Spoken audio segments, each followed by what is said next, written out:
This is Introduction to English Language and Linguistics. I am Dr. Martin Edwards. When we're talking about language and linguistics, we are talking about language as it is used, not language as some people use it. That's literature. We are talking about language as it is used, really out there. How it is used, why it is used, when it is used, where it is used, what we use as language. Because the definition of what language is varies. Do gestures count as language? Well, I'm waving my hands around a lot. I do wave my hands around a lot when I'm lecturing. Is that part of my message? Yes. Who said yes? Thank you. I would say definitely waving my hands around is part of my message, it is part of language. Other linguists disagree.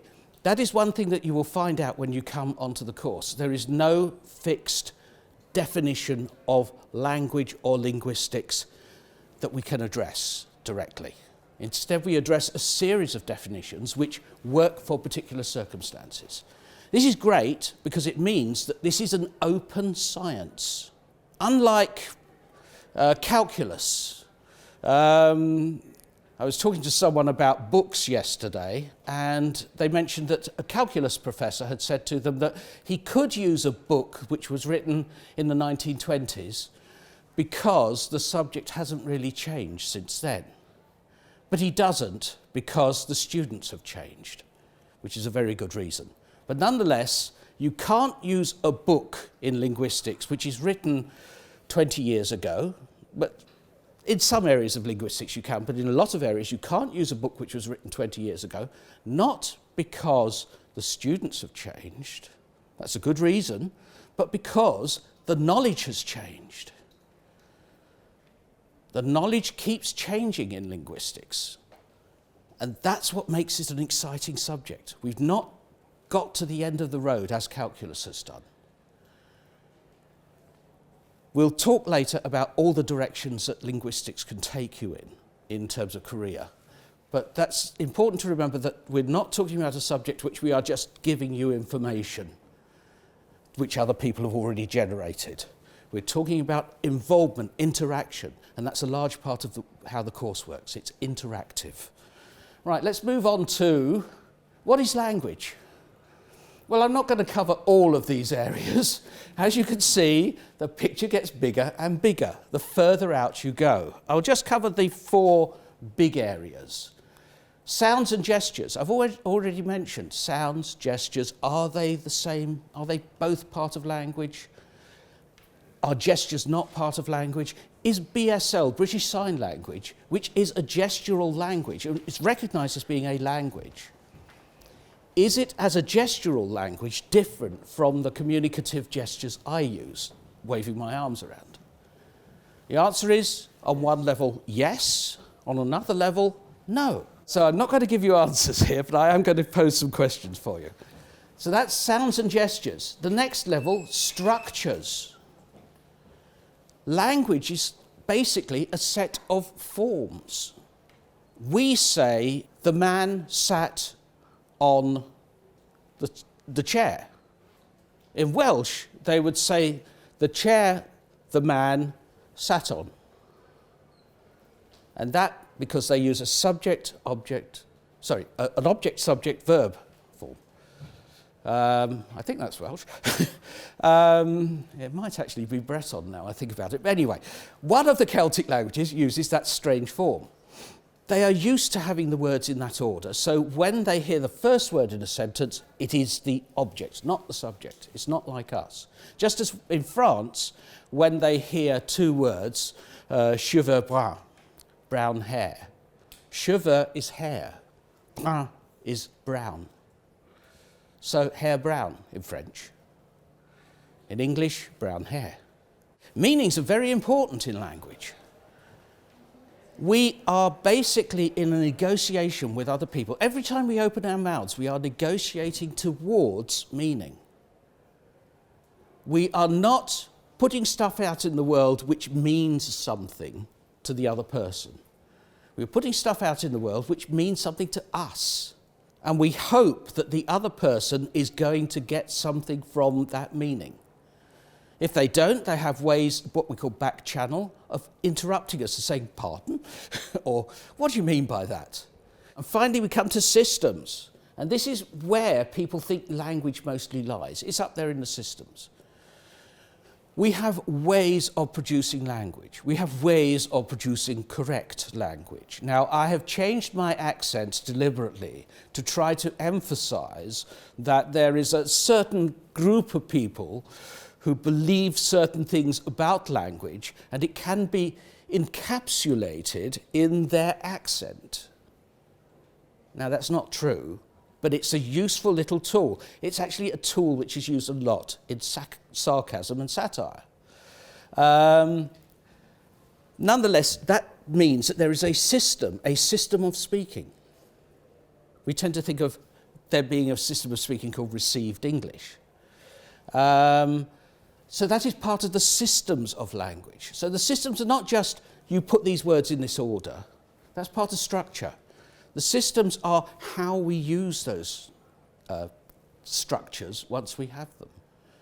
Do we say things like, you should never finish a sentence with a preposition? To which Winston Churchill famously replied, this is behaviour up with which I shall not put. And it's easy in English to say, oh, is that the train you just got out of? It's meaningful. Is that the train you just got out of? But it's actually got there two prepositions at the end. So not only do we use prepositions at the end of sentences, we use them multiply. But nonetheless, there are people who believe there is that system that you should not use prepositions at the end of sentences. So systems interact with people. That's how language works. Let's move on to what we study on the module. Now, there are three areas that we look at. Psycholinguistics is language inside the head. How does language work in here?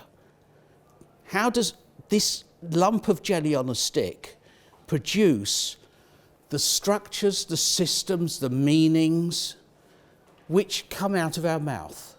And on the other side, the stuff that comes into our ears, how do we convert that into the structures, the systems, and the meanings of language? Over here, we have the other side, sociolinguistics. Never mind what goes on up here. What's happening out here? Stuff comes out of my mouth, and the very circumstance in which it's produced creates the meaning. I look out the window, and I say, oh, it's nice out today. You look out the window, you understand the context in which I'm saying it's nice out today. It's a blue sky. So you understand my meaning, or the meaning I'm trying to get towards with you, which is I'm being honest, it's a nice day. If I looked out the window and it was tipping down with rain and I said, oh, it's nice out today, you are faced with a conflict. You are reading not just what I'm saying, you are reading me. And what I've said has no correspondence to what's out there. So what am I meaning? That is the sociolinguistic stuff. How does the real world impinge on what we say? And how does it alter what we say? There's also language psychology. So that's not the physical objects inside our head, the structure of the brain. It's about the way the brain works, the processes of the brain. How do we produce a self which has an opinion and which tries to get that opinion, the meaning, out into the world? So all of this is in psychology. I won't go into psychology in any more detail. And finally, this little thing down here, language origins, which is actually one of my modules. But at some stage, there were human-like creatures who did not use language for a given meaning of language. Don't forget, we don't have a definition of language. So at one stage, there were creatures, human-like creatures, who didn't use language. At another stage, there were human-like creatures who did use language. That raises a lot of questions. First of all, when did the change happen? In which of our previous species did the change happen, or did it happen in our own species? How did the change happen? Why did the change happen? All of these are questions around language origins. We are actually, 5 years ago, I would have said that everything's still up in the air. We are now beginning to grope towards a theory of language origins. And so the next 3 or 4 years in terms of language origins is going to be very exciting. Feel free to get on board. Okay, let's move over to sociolinguistics, which is other people's stuff, so I'll go through this quickly. Second languages. How do we teach and learn other languages? You know, you think that learning a first language, learning a second language are fairly similar. They are in fact very different, because when you learn your first language, you don't have a language. So you learn your first language as the language. You learn any second language as a language. So you learn this in a different way. How do we teach to make the second language come alive as if it were a first language? And indeed, how do people learn the second language? Can they learn it to the level where it becomes a first language for them, or the equivalent to a first language? Lots of interesting information and theories around that. Language identity. How do we create ourselves through language? Well, we have a self. It's created largely by our relationships with others. Most of our relationships are governed by language. So language is having a major effect on what we call a self, what we call ourself. And finally, anthropological linguistics. Who makes language and why? Why do the French speak French? How did they come to speak French? Why do they not speak Italian?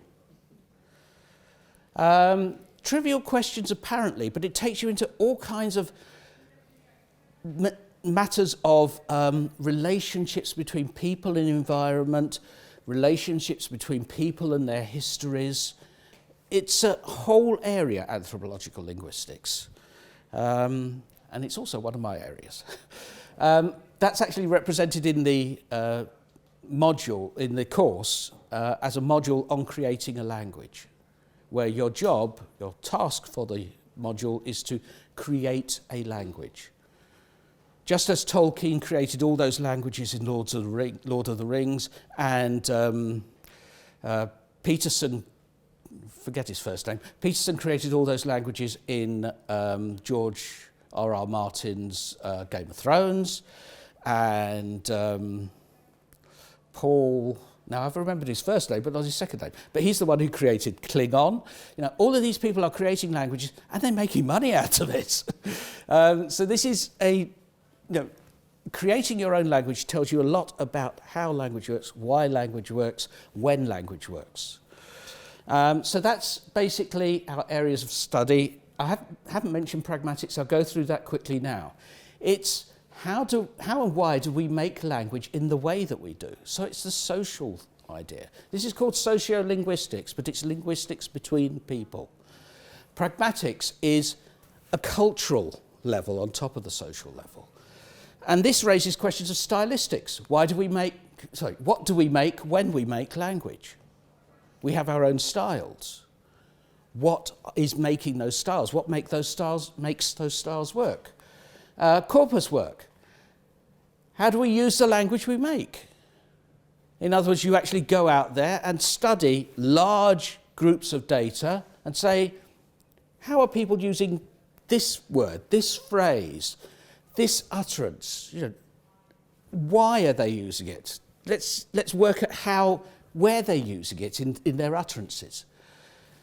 So that's corpus work, and you'll do a lot on corpus work because it is a key way of discovering how language works, taking large amounts of data and pulling out things which weren't obvious from the data.